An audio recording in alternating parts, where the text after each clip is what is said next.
Welcome back. All right. So, channel's been around for a long time now, over 8 years, about 8.5 years. And as I pre-record videos for while I'm on vacation, I thought top 10 lists, but a top 10 of frequently asked questions, questions that get asked a lot during live streams. And so I wanted to provide this sort of mostly, a lot of this is going to be for new or casual viewers that maybe don't watch a lot of my content. And we'll see how things turn out this week with the amount of pre-recording I'm doing and how these videos all turn out. We'll see how this one does. But I'll go through and I'll answer some of these questions, and you'll notice that I've got a marker in my hand because there's other questions that might come to mind. So I may add, and I've added questions to the top 10. So there's more than 10 on the board right now. We're at like 13. So we'll start with, how does THG watch all the games? I get this question a lot. I do not watch them all at once. What I've had to do, because there's been so many nights this year where there's been so many games on at the same time, I've basically gone through my cable remote and gone through the menu and made it so that I have a list of favorite channels. So when the hockey's on, I have my favorite channels. It's all the Sportsnet channels and all the center ice channels. The tricky part becomes that I'm scrolling through those channels, and when you're in the final half hour of a game, all it says is NHL HO. And so if I'm scrolling through, I won't see team names, and so I have to make sure I'm not skipping over a game. That happened with a game the other day, and it drove me nuts. We're like, stop it. You've got to make sure you're going to that game. But it is tough. I watch what I can. What I see on during the game, I write on the board. If it's not on the board, I probably didn't see it. If it's a controversial hit or something controversial has taken place, at this point in time, I don't necessarily report on it much during the game. Depending on the nature of it, I may not. Like, for instance, if somebody tries to throw a really big hit and it's kind of dirty and it's kind of late, but there's no resulting injury, I'm probably not writing it on the board. Because it's just not a big deal. Nobody got hurt. It's not a big deal. So, yeah, that's how I watch all the games. I just scroll through. That's what the notes on the board are for. The board is for me. There's no way in Hades that I'm going to remember all of those pieces of information from a game without writing down notes. So the notes are to remind me what happened, what I watched. Otherwise, you're just going to get goals on the board. I'm just going to go, yeah, this team looked pretty good. This team didn't. And yeah, there you go. We move on. And I don't like doing that. That's how the reviews started. And then there would be comments of, well, he didn't watch the game because. And so I was like, all right, I will prove I watched the game, and I start taking notes. So that's why it's done the way it's done. And I'm not going to change it from the way it's been done. Who does he cheer for? Now, again, if you've been around for a long time, you know that the Sioux Hunt would be the team I root for because they're so in good. No, of course they're from Shoresy. But who do I cheer for? It's Vancouver, Boston, and Dallas in that order. I have also really begun to like Winnipeg and Anaheim. Anaheim, a team that I didn't like, and of course we're going to be down in Anaheim when this video goes live. And then the Ducks have been fantastic, and yeah, the team is kind of fun to watch. But it does change from year to year. The top three are set in stone, but with the start of each season, I kind of see it like the start of a season of a television show, where maybe your favorite character one year isn't your favorite character the next. So one year maybe I don't like Vegas, the next year maybe I do. One year maybe I don't like the Rangers, the next year I do. One year I might like Calgary, and the next year maybe I don't. It does change from year to year. And I usually kind of happy when I'm looking at the comment section. I see, well, clearly he hates, and I see and I go, I was rooting for that team tonight, but okay, Chief, you have that opinion. Cool. I was rooting for them tonight, but all right. I do my best to make sure that all the emotion is as far out when it comes to the review as possible, like the emotional reactions to things, because I don't think that looks very professional. Where does he get his jerseys, magnets, and everything else? The jerseys I get from, now Fanatics has started to send stuff to influencers. I guess I'm qualified as an influencer, but in general, I've used Cool Hockey. Cool Hockey, if you get a name and number and you get it hand sewn, it's not going to come off. If you get the heat pressed version, be careful. And I say that from multiple jerseys I've had where the name and numbers might be coming off. If you want one that's done, and so everything looks the way it looks on the ice. The font is perfect for the name, everything. Hockey Authentic is the one that I've never heard a complaint about. So Hockey Authentic, and when you look it up and you go, that seems pricey, you do get what you pay for with them. I understand if people are concerned about the price, but they do a really, really good job, and they're out of Vancouver. So There you go. Local business and all that. As for the magnets, I make the magnets. I order decals from, and I don't say decals. I order decals from eBay. I order them on Amazon as well. I have my suitcases covered in hockey stickers because then I know it's mine. But yeah, I make the magnets, and a lot of the other stuff I use, like these magnets here. There's a seller out of Surrey that gets these, and so I order them either from his eBay account or from his website directly. Sometimes he has some on eBay that may not be on the website, and vice versa. So yeah, that's where I get all that stuff. Why isn't the NHL hired him? I see this a lot now. I don't think that hiring me, whether it's NHL, and I've got NHL up there, but it could be Sportsnet, TSN. I don't think it makes sense on their angle, from their side, to hire me. And for me personally, now today I'm doing this video here. If I worked for the National Hockey League, if I worked for Sportsnet or TSN, I might be told, well, you can't really do that video. You're one of our employees, so we gotta. And there's always that chance. The NHL is well known for kind of, you can't say this, you can't say that, and so I don't have any desire whatsoever to be hired by them. So like I hear people asking me, well, why haven't the Canucks ever reached out? My interpretation to that has always been, I've been very critical of the team at times, and I think that's what it is. We've seen reporters that are critical of the team that may not be covering the team in following seasons. Might head down to maybe cover Seattle as an example. So yeah, I just really don't have any desire to do that.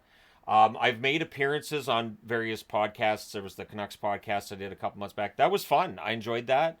I've been on the Steve Dangle podcast. I think just the once. Have I just been on there the once? Maybe twice. But either way, I've made it clear I'd be totally willing to go on there with them. There hasn't been any reaching out, which is fine. I don't take any of it personal. I get up in the morning, I come in here, I do my videos, and that's it. Part of the reason I keep coming back in here to do the videos for the pre-record is I'm most comfortable in here, as opposed to being in on the other set, which is in what's our rec room. I'm not as comfortable in there. So comfort's really, really important to me, and so the idea of being employed by somebody else or doing all this work with somebody else, I'm not as comfortable with that. I get nervous before I'm interviewed for podcasts. I'm nervous every time I talk to Ted Ramey. I'm nervous every time when I did the Canucks Army one. I was nervous for that. I was nervous before I went on the Steve Dangle podcast. I was sick to myself. I was like, I've got to get it together. So I could have that kind of level of nerves if I was employed by somebody else. Like, oh my gosh, and I don't enjoy that necessarily. So I'm happy with the way things are. How does he decide video topics? I've had people ask me this in the past, and I'm going to be honest. So when I talk about a team that's struggling, I will put all the decals and magnets on the board, and I put all the stats on the board. I have no idea what I'm going to say until the video starts. None. No idea. And usually it's that I watched a game the night before and something clicked in my brain and I went, I need to talk about this. I need to talk about this team. I need to talk about this trend. I need to talk about this because I feel like this is an interesting topic, and I feel like because I find it interesting, I will make a video where it sounds like I'm engaged. That's really important.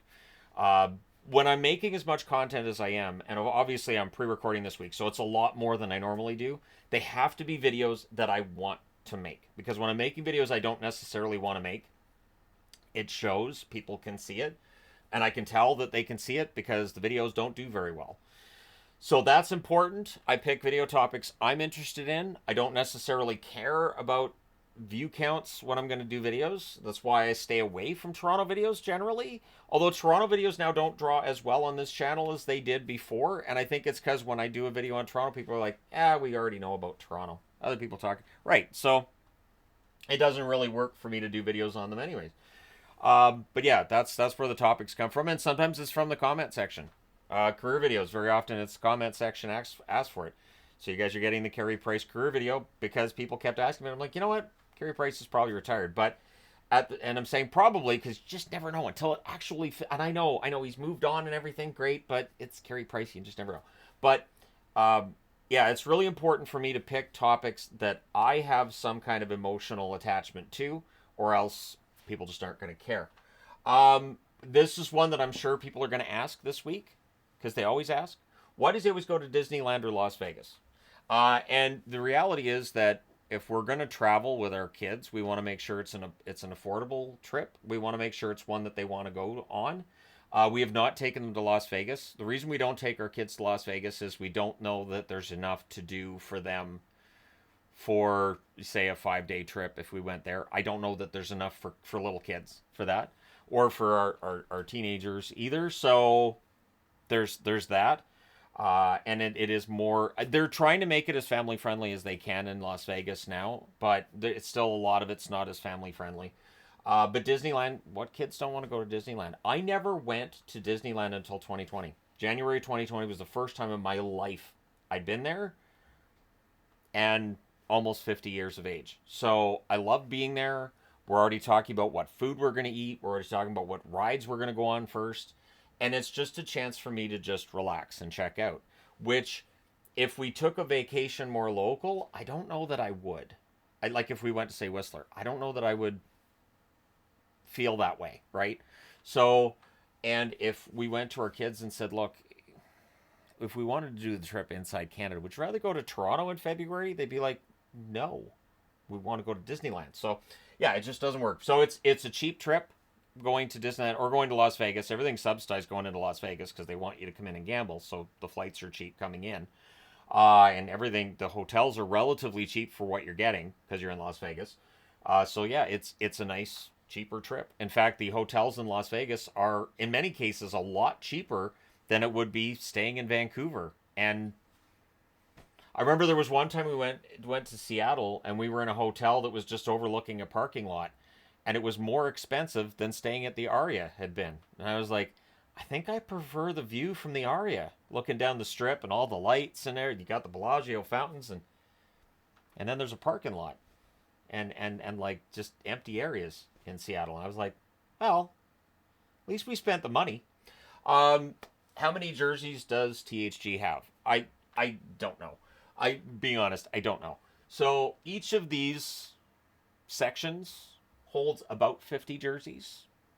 So that gives you a ballpark for what we have in here. 1, 2, 3, 4, 5, 6, 7. So that's 14. So that's about 700 there.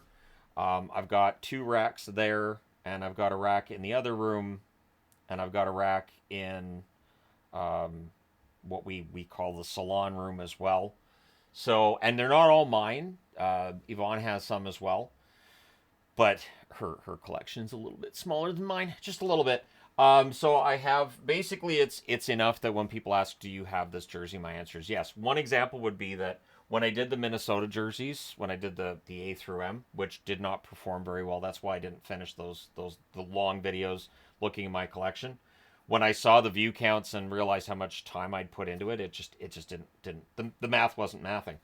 But when I saw somebody going, oh, he doesn't have the Minnesota red and green from this era, I was like, oh, all right. So I got it for $50. It's now in the collection. A lot of these jerseys were $50 or less. A lot of them. You just go on eBay, you look up CCM, Reebok, Coho, and don't care about the I don't care about the condition, because the only part of the jersey you see is from like here up and here. So it could be all ratty around the bottom. I don't care. The back could have pulls in it and stuff. I don't care. There's a huge stain on the bottom of it. Okay, cool. I can wear that in a video because nobody ever sees the bottom of the jersey. So that's one thing that I keep in mind when I'm looking for jerseys is the part that's going to be on camera in good shape. That's all I care about. So the answer is I have a lot of jerseys. I don't worry about counting them. How does THG feel about officiating? I get this a lot and for reviews and stuff. I think the officiating in the NHL is all right. I think the amount of criticism that the officials get is bad. Are there times that they make the wrong calls or they don't call stuff they should? Sure. Does it happen in every sport of this nature? Sure. I don't want to say just every sport either, because you're going to have people like, well, that didn't happen with umpires in baseball. It's a little different. But I know from watching NFL football, there's times where I'm like, that's not a call, really? And that is a call? You guys sure about that? But they try, and it is a very fast game. There's a lot of players on the ice. It's very difficult to keep track of everything that's going on. I will say I appreciate now that referees, when they know something's happened, they call the other referee and the linesman over to discuss what they saw. And I think linesmen should be allowed to say, 23 just tripped 15, and say that to the referee, and the referee goes, all right, 23's off the ice. But I think we're kind of there already. The referee is willing to discuss things with the other officials, and they should be. I do think there should be an eye in the sky. I do think there's too many officials on the ice at one time, and it does get things kind of cluttered. But that's a whole other discussion for a whole other time. Favorite commentator, it's Mickey Redmond in terms of color commentators. Play-by-play, yeah, I get told that I'm biased because I like John Shorthouse out of Vancouver, but I do. Vancouver's generally had really good play-by-play announcers. I think that Gord Miller, who in the beginning I didn't think Gord Miller was a very good play-by-play announcer, he's become one of, if not the best, he's close to it. And so, yeah, I think we've got some very good commentators. It's different in Canada than in the States. The Canadian feeds are always just here's what's happening during the game. The American games, it always feels like there's more, we've got to hype this up. There's more, I don't want to say yelling, but there's more excitement. Everything's excitement. And I'm like, but now I know Jack Michaels does that with the Oilers games. There's times where there's nothing happening in a game, but depending on the feed you're watching, you might think that this is the most amazingly bonkers game ever if you just hear the announcers talking, and then you watch the TV and you go, the voice doesn't really match what's going on TV. Not so sure about that. So, yeah, it definitely feels like it's different watching when it's an American than a Canadian broadcast. More about hype and doing the interviews during the play is more on the American side than on the Canadian side. It does happen on the Canadian side too, though. Favorite mask all time? I've had this question a few times. I will answer this as Corey Hirsch had a beautiful mask for when the Canucks were wearing their skate, which was like a tribute to Psycho. Absolutely gorgeous mask. That is my favorite. So while people talk about the Gary Bromley one that he wore for Halloween, we've all seen the skull mask. That Corey Hirsch one to me was just absolutely fantastic. Kiprasov had a fantastic mask too with Calgary, and the Lord Byron masks. Byron Defoe always had really nice masks. I think masks peaked in the late '90s, early 2000s. Come at me. I think the masks peaked. I think what we have with the masks now is ones that are really nicely done, but they're sort of homogenous. They're very similar across the board. Like, they're all really nice, but they don't all have like this really individual feel like that is that goaltender, right? They're very nicely made, but it doesn't always feel like they're just this really unique statement by that goaltender. And in the past, they kind of were. The one that I think gets overrated a bit, and I know people are going to get mad at me about this, is the Brian Hayward one with San Jose. It's a nice mask, but the amount of praise that gets, I'm like, but the Nabokov ones are right there. Nabokov had an absolutely terrifying mask. That's the best San Jose mask ever. So, yeah. All the hate you guys can leave in the comments. Right now I'm probably on, I don't know. I'm not on Small World. That's closed. So, joke's on them. But I might be on, I don't know. Where would I be when this goes live? I'll guess Spider-Man, Web Slingers. Sure, why not? The bots. So every time a video goes live, the bots are the first ones to comment, and I know there's gonna be a lot of bot comments. Just report them.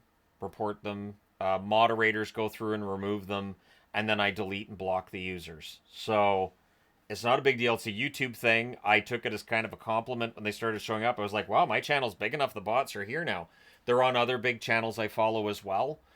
They generally comment when the video first goes live, and then they stop. So the one option I might have, I don't know that it would work, would be to hold the comments for the first 10 minutes. But I don't want to do that. I want you guys to feel like as soon as the video goes live, you can make your comments. But I don't care. It's not a big deal. They all use the same pictures, so I'd like to thank the bots for being really uncreative and making it easy to go through and pick them out. Sometimes they're smart. Sometimes they'll actually make a comment that's in reference to the video, but then I'll look through and go, wait a minute, they just copied that person's comment. I got you, bot. So, yeah. Which arenas have I been to gets asked a lot. Vancouver, Vegas, and Anaheim. Of the current NHL arenas, those are the three. At some point in time, when I don't have kids at home, maybe we take a trip to East Coast and do like the whole thing. But at this point in time, we do have 3 kids at home. We have daily tasks that need to be completed, which is why we haven't been able to do the live streams we normally do either. There just isn't the time. We talk about it a lot. And then we're like, okay, let's find a time. And then either she's busy or I'm busy. And it's like, okay, that's So yeah, that's where that is. But yeah, the arenas. Why do I wear number 13? Gets asked a lot. So when I get jerseys with my name on them, I always get the number 13. It was a number I never had a problem getting when I was a teenager or a kid. I would have people looking at me going, 13? Why do you want 13? Because nobody wants 13. I'll take 13. 13 was considered like a cursed number, which traces back to the Last Supper, right? So you have Jesus and the 12 apostles, and that 13th person being Judas, I guess, is the theory. But that's where the whole idea of 13 being bad is originates. At least it's one of the theories. I looked it up at one point, and it's one of the theories of where 13 being bad comes from. But I've never had a problem with it. And then it felt like when Europeans came into the NHL, they were willing to wear 13. Sundin stands out as one. And slowly over time, 13 has no longer been seen as a bad luck number. But I had no problem getting it. And the mobile home that I grew up in was on lot number 13. So I was like, I like 13. I live in house number 13. What could possibly go wrong? I mean, my childhood. Yeah, but anyways, yeah, so that's why we're number 13. Really simple, straightforward reason. So there you go. If there's any questions that you feel like I missed in terms of the frequently asked ones, and if it's going to be why do you hate my team, it's because I'm jealous. I'm jealous. I'm a Canuck fan, and it's all I ever think about is how all the other 31 teams are better than the Canucks, and I'm jealous. That's what it is. That's the official stance that I shall have from now on. But let me know your thoughts. Hit like and subscribe if you haven't done so already. Thank you guys so much for all your support. It's been greatly appreciated over the years. And I'm looking forward to 2 weeks of no NHL hockey outside of this tournament. And you know, having some time out with the family during the week that we're down in California.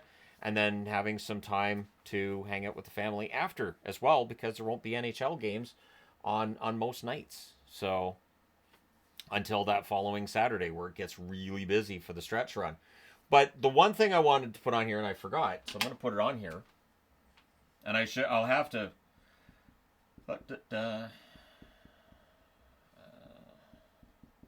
because somebody asked this question in the comments